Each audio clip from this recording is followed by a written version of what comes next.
Hello, I am Jenny Wallace, Director of Customer Experience for Trust, and welcome to this short video on our annual rent consultation. And can I begin by thanking you for taking the time to watch? As you will be aware, earlier this year we completed and consulted with you on our rent and service charge review. And to start with, I'd like to take you through the outcome of that review process.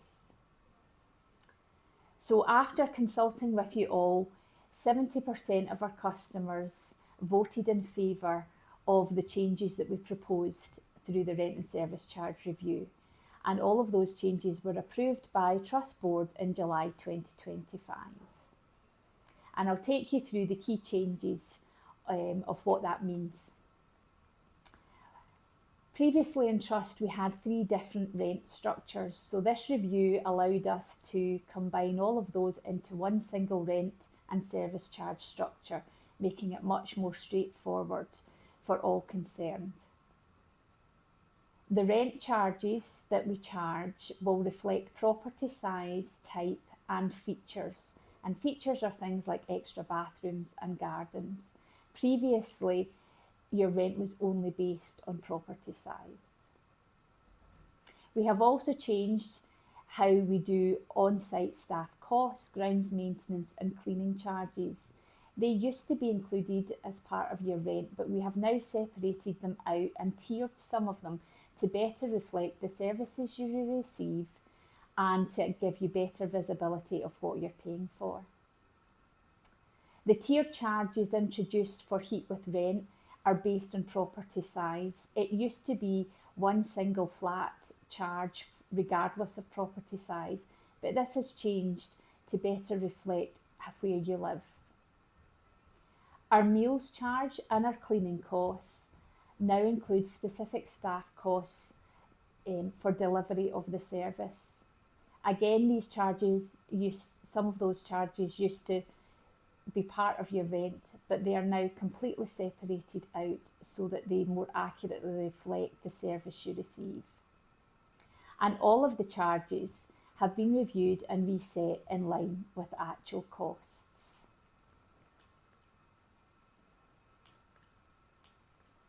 Moving on to our annual rent consultation. So I appreciate this year it has been very different because you might have felt you've already have voted for rent consultation this year, but as I have explained, that was on a full review of what we charge and how we charge it to you. Today I'd like to take you through our annual rent consultation, which we do with you every year regarding how much your rent and service charges will go up with from April 2026. Just as a bit of a reminder, we do try to support customers through all of the changes that we introduce, and we do appreciate that we are still working through very challenging financial times for all individuals involved. Last year we had the Trust Hardship Fund of £70,000 and we managed to assist 453 customers through this. We have completed energy efficiency works on Arran. These works included things like air source heat pumps, solar panels and battery storage and better insulation to 252 homes on the island, which is allowing those individuals to see lower costs on how they heat their homes. And we have similar improvements underway on over 200 homes on the mainland. We have had a programme of connected response smart controls in our later living developments with electric storage heating, and this is about reducing our overall energy consumption and bills by about 40%, which will ultimately help reduce the cost that we're charging back to you as customers. And we do have our three welfare benefits partners that last year managed to assist customers to secure £3.9 million of benefit entitlement that directly impacted them and was paid to them. So we do appreciate that times are still challenging, and we will continue to look for ways in which we can offer better value for money and assist you with the payment of your rent and charges to trust. So just a reminder of what every pound of your rent pays for. To start with, 30 pence of your every pound covers keeping you safe and secure. And that's about things like repairs and maintenance of your home. Last year we spent £7 million on repairs and maintenance of our homes, and a further £500,000 on safety checks such as servicing lifts, water hygiene, electrical upgrades and gas safety. 28 pence of every pound is spent on knowledgeable and experienced employees. This includes your dedicated customer partner, the in-house benefits team and others that support you in all your housing needs. 25 pence funds improvements to your home.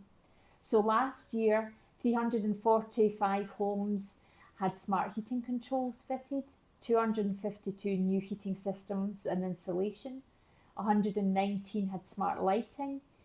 We had 93 new windows and doors, 64 new kitchens, 58 new bathrooms, and 175 medical adaptations were completed. 9 pence of every pound pays for interest, and that interest is on the borrowing that we have that helps fund investment in our existing homes and also for building new homes. 5 pence covers business support, and that's things like paying for our office spaces, our IT systems and other governance costs that it takes to ensure the smooth running of the organisation. And 3 pence covers insurance. This insurance protects all of our buildings and our people within the organisation. So now we're going to go through the proposed rent increase from April 26. The increase we're proposing this year is 4%. This 4% is in line with current UK inflation CPI, and this allows us to meet the basic running costs of the business. Just as a bit of a reminder, your rent charge covers things like day-to-day property repairs and safety checks, our 24/7 repairs helpline, dedicated customer partner, the welfare benefits team, building insurance, long-term investment in your homes, and things like cost of empty homes and unpaid rent. For our later living customers only, it also covers the repairs and maintenance investment in the communal areas of the developments that you live in. So just once again, our proposed rent increase is 4%. In addition to your rent charge, we also have service charges. These cover the extra services that we provide to you that are not covered in your rent. And you'll remember, as I spoke about earlier, following the rent and service charge review agreed earlier this year, some of the things that you used to pay for within your rent have been pulled out into service charges so that you can more easily see what you're paying for. I'm now just going to go through what each of the service charges are, but please remember you will only pay for the service charges that you receive, so not all of them may apply to you. Starting with our on-site staff charge. This is a charge in our later living developments for the cost of the staff that are on site that provide and support your housing needs. They cover things like access to important services, they do friendly welfare checks, and they carry out the safety checks of the building. We are proposing that the increase on the on-site staff charge is 4%. Just as a bit of additional information, the real living wage, we are a real living wage employer, will increase by 6.7% from the 1st of April. And we will aim to make savings in other non-staff costs to absorb some of this increase, minimising the impact on your charges, so therefore keeping that increase to 4%. If you receive a meal service, we are proposing that this charge increases by 5%. The meal service charge now covers the full cost of food ingredients, on-site staff costs, the kitchen equipment and supplies, and the investment costs in our commercial kitchens. Previously, the charge only covered food ingredients and part of the staffing cost, but following the review earlier this year, we agreed that we would pull all the costs associated with the meal service into this one place. We are expecting that food inflation will continue to run over 5%, and also, as I've already indicated around staffing costs, the real living wage is increasing by 6.7%. However, we are aiming to make savings through our procurement of food and supplies to help minimise the impact on your charges, and therefore the proposed increase for the meal service charge is 5%. For heat with rent and communal energy charges, we are proposing that these charges are frozen. Although we are anticipating that the energy price cap is increasing by 2% from October, we are continuing to work hard to reduce unnecessary energy use, and some of the energy saving measures that we talked about earlier, such as smart heating controls and lighting controls, is helping us on that journey. So therefore, we are proposing that both heat with rent and communal energy charges will be frozen from April 26. Our grounds maintenance charge we are proposing to increase of 4%. This ground maintenance charge covers the upkeep of your shared outdoor spaces, includes things like winter gritting where provided. And under the new rent and service charge structure, there are 3 levels of charges based on the cost of service that your property or development receives. We have reviewed the actual cost of providing this service and closely matched this to each of the tiered charges. So therefore, the grounds maintenance charge is proposed to increase by 4%. The cleaning charge, so that's the cleaning of shared spaces, is also proposed to increase by 4%. This charge covers the cleaning of all shared spaces by employees or external contractors, as well as the cleaning materials and equipment within the development that you live.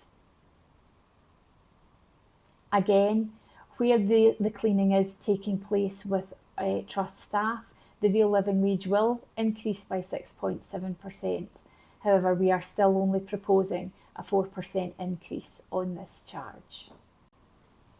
This year you may have noticed that your annual consultation letter looks a little bit different. And this is because from April 26, we are both introducing the new charges following the rent and service charge review and also the annual rent increase. So everyone has a detailed breakdown of what they are expected to pay from the 1st of April 2026. It will take time for everyone to transfer onto the new rent and service charge structure in addition to the annual increases. And these new charges are going to be phased over a number of years to try and keep things affordable for all customers. When the rent and service charge review implementation was approved by Trust Board back in July, they did agree that a cap of £25 per month would be placed on the maximum addition that individuals could pay towards the review implementation. And then in addition to that, there would be the usual annual rent increase. So I'd encourage you to read your annual consultation letter really thoroughly. It does give you that detailed breakdown of what you will be expected to pay from the 1st of April. If you haven't received this letter, please contact your customer partner as soon as possible so that we can make sure we get it to you. If you have any questions regarding the letter or you're concerned about anything that it says, please also contact your customer partner, or if you are in one of our later living developments, you can talk to your on-site staff team members. In your rent consultation letter, under the section, "What does this mean for me?" it will detail the rent grouping that you fall into. For example, whether or not the cap of £25 a month applies to your circumstance. We have made short videos regarding each of the rent groupings, and they are available on our website, and you can choose to watch the one that matches the letter that you have received. Also on our website, you can find a full rent consultation leaflet, which gives you more written information on all the information I have gone through today. If you live in our later living development, we also have a couple of hard copies of those leaflets available in each development. If you would like to receive a hard copy of the rent consultation leaflet, you can also contact us and we can arrange to get one to you. So what do we need you to do? It's really important that we get your feedback. So therefore, we would really ask that you complete and return the annual rent consultation voting slip by Friday the 19th of December. You can do this by scanning the QR code in your letter, visiting our website and completing the online forum, or you can request a paper copy from your on-site staff member or customer partner. Please remember that all our staff are available to support you to access this questionnaire and to complete it. If you have any questions, please talk to your on-site staff, customer partner, or you can email our dedicated rent consultation inbox. All the contact details can be found in your letter. We do appreciate that the times we're living in are still difficult from a financial point of view, both for people as individuals and also as businesses and organisations.